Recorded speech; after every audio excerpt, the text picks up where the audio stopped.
Good morning, students. Today I am Namita Gupta from Suraj School PGT Chemistry. Discuss our new topic electrolytic refining. In this topic, metals like copper, silver, gold, etc. will be present in impure form and will convert into pure form. In this method, impure metal is made by anode, while pure metal is deposited at cathode.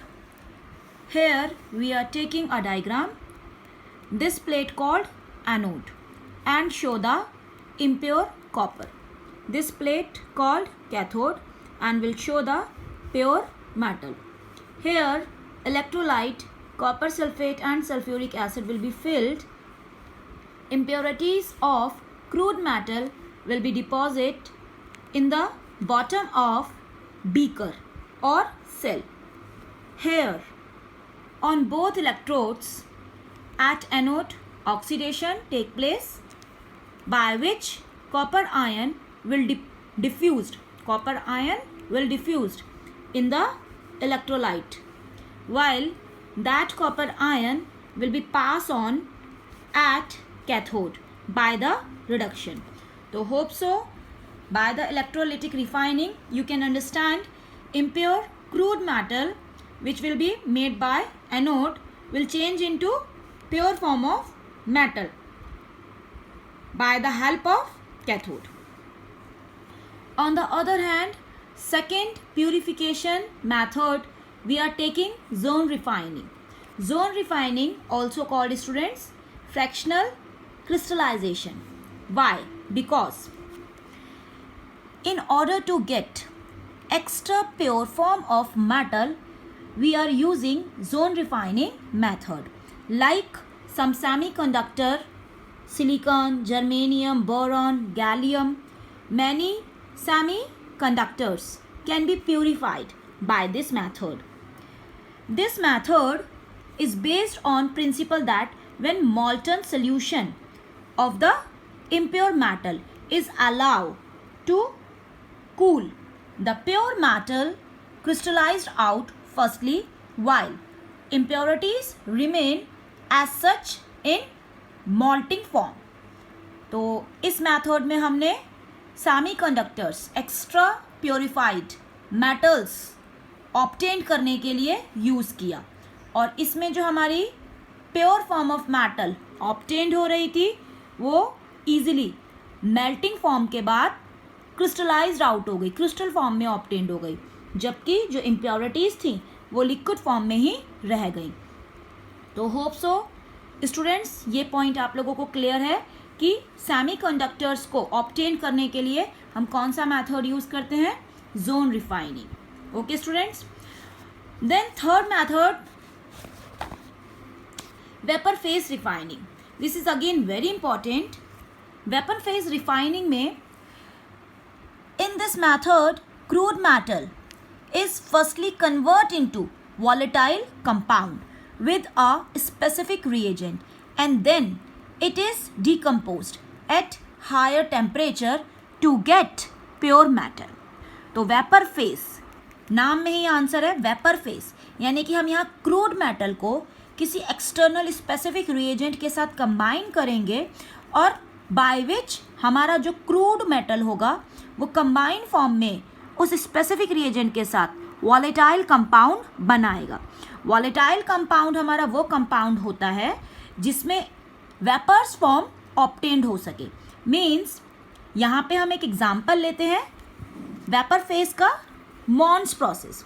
तो Mond's process vapour phase refining का type है और Mond's process में specifically nickel metal को purify करने के लिए use किया जाता है और इसमें स्पेसिफिक रिएजेंट जो ऐड किया जाता है वो होता है CO. और CO को जब हम निकल के साथ ऐड करते हैं तो बनाता है ये निकल टेट्रा कार्बोनिल, और यही निकल टेट्रा कार्बोनिल वॉलेटाइल होता है नेचर में, मीन्स वेपर फॉर्म में ऑब्टेन्ड होता है. और ये जब निकल के साथ CO कंबाइन कर रहा है तो टेम्परेचर हमारा 350 केल्विन होना चाहिए। ये टेम्परेचर हमारा स्पेसिफिक होता है, तो ये हमारा स्पेसिफिकली 350 केल्विन होना चाहिए। और इस टेम्परेचर पर जब हमारी निकल और CO आपस में कंबाइन होंगे तो वॉलेटाइल केमिकल मींस वेपर्स मिलेंगी। वो वेपर्स कौन से कंपाउंड की होंगी? निकल टेट्रा कार्बोनिल की। और यही निकल टेट्रा कार्बोनिल जब आप फर्दर हीट करोगे तो फर्दर हीट करके और हायर टेम्परेचर पर हीट करके अगर आप इसको देखोगे तो निकल लीव आउट कर जाएगी और जो हमारा CO था वो अलग हो जाएगा। तो यहाँ पे हम बोल सकते हैं हमारा नया टेम्परेचर और ज़्यादा टेम्परेचर कितना होना चाहिए? 450 से अप्रॉक्सीमेटली 470 केल्विन। तो फर्स्टली हमने यहाँ पर देखा निकल मेटल CO के साथ कंबाइन कर रही थी, NiCO का होल 4 निकल टेट्रा कार्बोनिल कंपाउंड बन रहा था जो कि हमारा वॉलेटाइल था। और यही NiCO होल 4 जब हम इस टेम्परेचर से ज़्यादा टेम्परेचर पर फर्दर हीट अप कर रहे थे अप्रॉक्सीमेटली 450 टू 470, तो यही हमारा वॉलेटाइल कंपाउंड वेपर फॉर्म में हमारे CO को लीव आउट कर रहा था, जबकि हमारी जो निकल थी वो मॉल्टन स्टेट में ऑब्टेन्ड हो जाएगी। तो होप सो स्टूडेंट्स ये मेथड आप लोगों को क्लियर है। Mond's process is a type of vapour phase refining. Vapour phase refining का मॉन्स प्रोसेस की ही तरह एक और मेथड होता है, that will be van Arkel method. इसी वेपर फेज रिफाइनिंग का second part van Arkel method. क्या नाम है स्टूडेंट्स उसका? Van Arkel method. तो वेन आर्कल मेथड में जिस तरह से हमने मॉन्स प्रोसेस में निकल यूज किया था उसी तरह से वेन आर्कल मेथड में टाइटेनियम और जर्कोनियम ये दोनों मेटल्स यूज करी जाती हैं। और वहाँ पे स्पेसिफिक केमिकल हमने ऐड किया था CO, तो यहाँ पे हम स्पेसिफिक केमिकल ऐड करेंगे iodine. Firstly titanium is heated with iodine, तो हमने यहाँ पर स्पेसिफिक केमिकल जो ऐड किया वो क्या है? टाइटेनियम।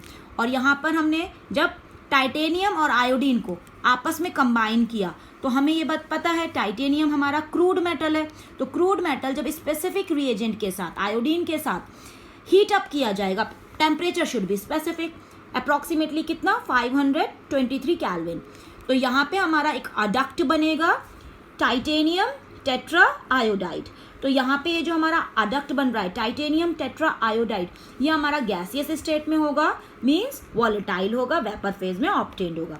और इसी TiI4 को जब हम फर्दर गर्म करेंगे अप्रॉक्सीमेटली 1700 केल्विन पर टाइटेनियम टेट्रा आयोडाइड को, तो ये हमारे आयोडीन और टाइटेनियम को सेपरेट आउट कर देगा। और यहाँ पे हमारी आयोडीन की वेपर्स लीव हो जाएंगी, प्योर फॉर्म ऑफ टाइटेनियम हमें मिल जाएगा।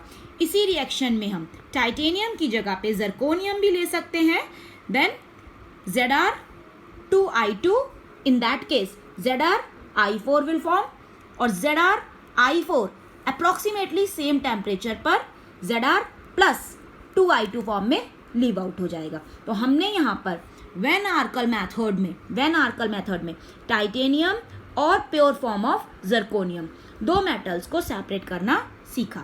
तो होप सो स्टूडेंट्स आपको ये पॉइंट क्लियर हो गया होगा। कल के टॉपिक में हम पढ़ेंगे क्रोमैटोग्राफी मेथड।